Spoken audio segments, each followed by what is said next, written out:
কেমন আছেন বন্ধুরা? আশা করি আপনারা প্রত্যেকে খুব ভালো আছেন। তো আপনাদের প্রত্যেককে জানাই আমার তরফ থেকে আসসালামু আলাইকুম। তো বন্ধুরা দেখেন, সকালে উঠে মাত্রই ফ্রেশ হয়ে চাটা খেয়ে নিলাম। নিয়ে মাত্রই আমি চলে গেলাম ছেলের রুমে। ছেলের টিউশনি পড়তে যাওয়ার আগে একটু বসলাম ওর কাছে, কেমন পড়াশুনো চলছে সেই সম্বন্ধে একটু জানা বোঝা করতে। তারপরে ও চলে গেল টিউশনিতে, আর আমি আমার কাজে লেগে পড়লাম। আজকে বাড়িতে কি রান্না হবে? স্পেশাল কিছু। আপনাদের কাছে কিন্তু এটা স্পেশাল কি জানি না, কিন্তু আমার কাছে স্পেশাল কিছু রান্না হবে। আমি প্রচণ্ড মোচা খেতে ভালোবাসি, ওটাই আমার কাছে স্পেশাল। আর আমাদের বাড়ির পাশে বাগানে আমাদের একটা বিরাট বড় আম বাগান আছে। সেই আম বাগানে কয়েকটা কলা গাছও পুঁতে রেখেছি, নানান ধরনের গাছও আমি পুঁতে রেখেছি। অবশ্য আপনারা আগেও জানেন যে আমি গাছ প্রচণ্ড ভালোবাসি। সেই জন্যে ফুল গাছ থেকে সমস্ত গাছ কিন্তু আমি নিজ হাতেই বসাই। আর আমার ওগুলো পিছনে পরিশ্রম করতে একটুও কষ্ট হয় না। আমি গাছ পছন্দ করি বলে অনেকেই বলে যে বাড়িতে এত ফুল গাছ কে এর পিছনে পরিশ্রম করে?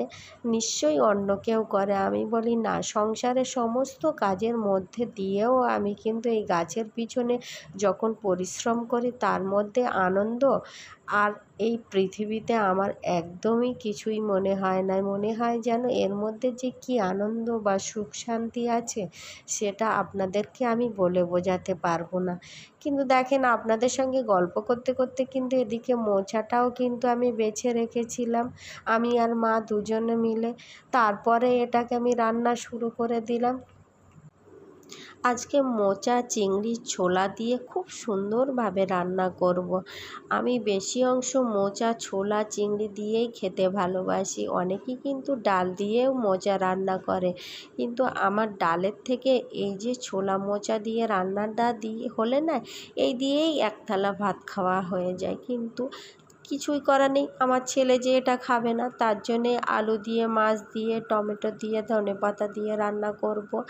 আর এদিকে আমি এটা খাবো বা বাড়ির প্রত্যেকেই খাবে, কিন্তু আমি কিন্তু ওকে জোর করে দেওয়ার চেষ্টাও করি বা অল্প একটু আধটু কিন্তু খাওয়াই।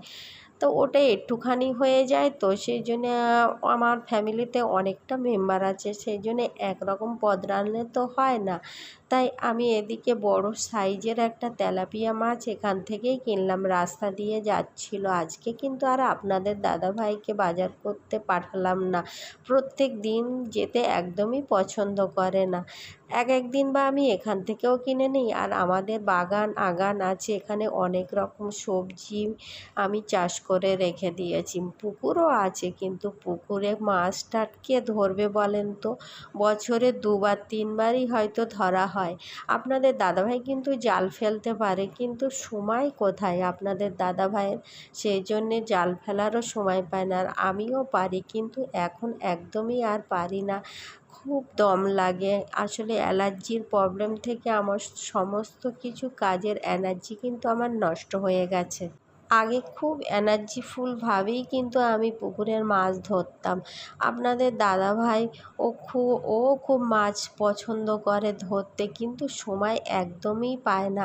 আমাদের বাড়িতে উঠানে কিন্তু একটা বড় বড় 2-3টে বেশ ঘর টাইপের করে আপনাদের দাদাভাই কিন্তু মাছ চাষও করেছিল, কিন্তু সময়টা দিতে পারল না বলে সেই কারণে সেই বিজনেসটা আমরা অফ করে দিলাম।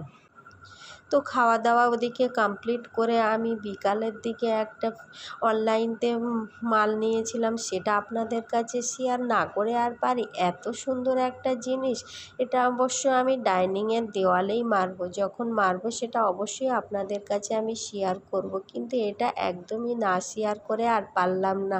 তার আগে ও যে কেমন হলো একটা কমেন্ট করে অবশ্যই আমাকে জানাবেন। তো আমার ভিডিওটি এখানেই আমি শেষ করে দিলাম। আপনারা প্রত্যেকে সুস্থ থাকবেন, ভালো থাকবেন। আপনাদের প্রত্যেককে জানাই আল্লাহ।